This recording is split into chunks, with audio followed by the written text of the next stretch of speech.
Hello everyone, welcome to Legal Lore by Anusha. ഇന്ന് നമ്മൾ discuss ചെയ്യാൻ പോകുന്ന topic pre grand opposition under section 25 close 1 of Indian patent act of 1970. നമ്മൾ ഇന്ന് പറയാൻ പോകുന്നത് ആർക്കൊക്കെയാണ് പ്രീ ഗ്രാൻഡ് ഓപ്പോസിഷൻ കൊടുക്കാൻ പറ്റുക, അതുപോലെ തന്നെ ഏത് ഗ്രൗണ്ടിലാണ് പ്രീ ഗ്രാൻഡ് ഓപ്പോസിഷൻ കൊടുക്കാൻ പറ്റുക. ഈ രണ്ട് കാര്യങ്ങളാണ് ഈ വീഡിയോയിൽ ഇന്ന് ഡിസ്കസ് ചെയ്യാൻ പോകുന്നത്. അതിൽ ഫസ്റ്റ് പറയുന്നത് ഗ്രൗണ്ട്സ് ആണ്. ഏതൊക്കെ ഗ്രൗണ്ടിലാണ് പ്രീ ഗ്രാൻഡ് ഓപ്പോസിഷൻ കൊടുക്കുന്നത്? അതിൽ ഫസ്റ്റ് പറയുന്ന ഗ്രൗണ്ട് ആൻറ്റിസിപ്പേഷൻ. അതായത് നമുക്കറിയാം പേറ്റന്റ് പ്രൊട്ടക്ഷൻ ലഭിക്കണമെങ്കിൽ 3 സ്റ്റാൻഡേർഡ് ഫുൾഫിൽ ചെയ്തിട്ടുണ്ടാവണം: novelty, industrial application, inventive step. ഈ 3 കാര്യങ്ങളും ഫുൾഫിൽ ആയാൽ മാത്രമേ പേറ്റന്റ് ലഭിക്കുള്ളൂ. അതിൽ നോവൽറ്റി ഇല്ല ഇൻവെൻഷന് എങ്കിൽ അത് പ്രീ ഗ്രാൻഡ് ഓപ്പോസിഷനുള്ള ഒരു ഗ്രൗണ്ടാണ്. അതായത് ഫയലിംഗ് ഡേറ്റ് അല്ലെങ്കിൽ പ്രയോറിറ്റി ഡേറ്റിന് മുന്നേ ആയിട്ട് ഈ ഇൻവെൻഷൻ ഓൾറെഡി പബ്ലിക്കിന് അവൈലബിൾ ആയിട്ടുണ്ട്, പബ്ലിക്കിൻ്റെ ഇടയിൽ ഡിസ്ക്ലോസ് ആയിട്ടുണ്ട് എങ്കിൽ പ്രീ ഗ്രാൻഡ് ഓപ്പോസിഷൻ ഫയൽ ചെയ്യാവുന്നതാണ്. അതൊരു ഗ്രൗണ്ടാണ്. നെക്സ്റ്റ് പറയുന്ന ഗ്രൗണ്ട് ഒബ്വിയസ്നെസ്. അതായത് ഈ ഇൻവെൻഷന് ഒരു ഇൻവെൻറ്റീവ് സ്റ്റെപ്പ് ഇല്ല. സ്കിൽഡ് ആയിട്ടുള്ള ഒരാൾക്ക് ഈ ഇൻവെൻഷൻ ഒബ്വിയസ് ആയിട്ട് തോന്നുകയാണ് എങ്കിൽ ഈ ഗ്രൗണ്ടിൽ പ്രീ ഗ്രാൻഡ് ഓപ്പോസിഷൻ ഫയൽ ചെയ്യാൻ പറ്റും. നെക്സ്റ്റ് പറയുന്നത് നോൺ പേറ്റന്റബിൾ സബ്ജക്റ്റ് മാറ്റർ. അതായത് നമ്മൾ കഴിഞ്ഞ വീഡിയോയിൽ കണ്ടു ഏതൊക്കെ ഇൻവെൻഷൻസിനാണ് പേറ്റന്റ് ലഭിക്കുക, ഏതിനൊക്കെയാണ് പേറ്റന്റ് ലഭിക്കാത്തത് എന്നൊക്കെ. അതായത് സെക്ഷൻ 3 അല്ലെങ്കിൽ സെക്ഷൻ 4 ഈ രണ്ടെണ്ണത്തിൻ്റെയും അകത്ത് വരുന്ന ഇൻവെൻഷൻസ് ആണെങ്കിൽ അതിന് പേറ്റന്റ് ലഭിക്കില്ല. അതിന് എക്സാമ്പിൾ ആയിട്ടാണ് ഇതിൽ പറഞ്ഞിരിക്കുന്നത്. അതായത് inventions which is contrary to public order or morality, method of agriculture, horticulture, mere discoveries. ഇതൊക്കെ നമ്മൾ ഡീറ്റെയിൽ ആയിട്ട് കഴിഞ്ഞ വീഡിയോയിൽ ഡിസ്കസ് ചെയ്തതാണ്. ഇതൊക്കെ സെക്ഷൻ 3ൻ്റെ അകത്ത് വരുന്ന കാര്യങ്ങളാണ്. അപ്പോൾ ഇതുപോലുള്ള കാര്യങ്ങളൊക്കെ ആണെങ്കിൽ അത് നോൺ പേറ്റന്റബിൾ സബ്ജക്റ്റ് മാറ്റർ ആണ്. ഇതിനൊന്നും തന്നെ പേറ്റന്റ് ഗ്രാൻഡ് ചെയ്യാൻ പറ്റില്ല. ഫോർത്ത് പറയുന്ന ഗ്രൗണ്ട് ഇൻസഫിഷ്യൻസി ഓഫ് ഡിസ്ക്ലോഷർ. അതായത് ഈ പേറ്റന്റിന് വേണ്ടി ഫയൽ ചെയ്യുന്ന ടൈമിൽ ഇതിൻ്റെ സ്പെസിഫിക്കേഷൻസ് ഒന്നും തന്നെ ഡിസ്ക്ലോസ് ചെയ്തിട്ടില്ല.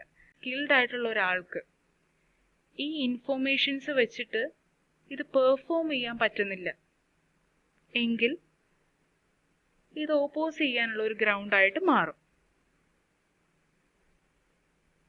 നെക്സ്റ്റ് പറയുന്നത് ഇന്നാഡിക്വസി ഓഫ് ഡിസ്ക്രിപ്ഷൻ ഓർ ക്ലെയിംസ്. അതായത് ഈ ഇൻവെൻഷൻ അതിൻ്റെ ക്ലെയിംസും അല്ലെങ്കിൽ അതിൻ്റെ ഡിസ്ക്രിപ്ഷൻസ് ഒക്കെ തന്നെ ക്ലാരിറ്റി ഇല്ല, ഒരു ആംബിഗ്വിറ്റി ക്രിയേറ്റ് ചെയ്യുന്നുണ്ട് എങ്കിൽ അത് പ്രീ ഗ്രാൻഡ് ഓപ്പോസിഷനുള്ള ഒരു ഗ്രൗണ്ട് ആയിട്ടാണ് മാറുക.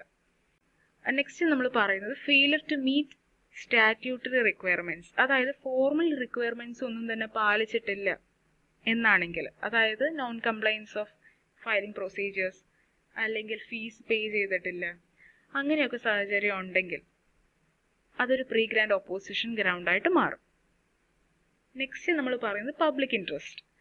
അതായത് എന്തെങ്കിലും ഒരു തരത്തിലുള്ള നെഗറ്റീവ് ഇമ്പാക്റ്റ് ഈ പേറ്റന്റ് ഗ്രാൻഡ് ചെയ്യുന്നത് വഴി പബ്ലിക്കിന്റെ ഹെൽത്തിനോ അല്ലെങ്കിൽ അവർക്ക് ആക്സസ് ചെയ്യാൻ പറ്റുന്ന എസെൻഷ്യൽ ഗുഡ്സിന്റെയോ സർവീസിന്റെയോ മേളിൽ വരുവാണെങ്കിൽ അതൊരു ഗ്രൗണ്ടാണ്.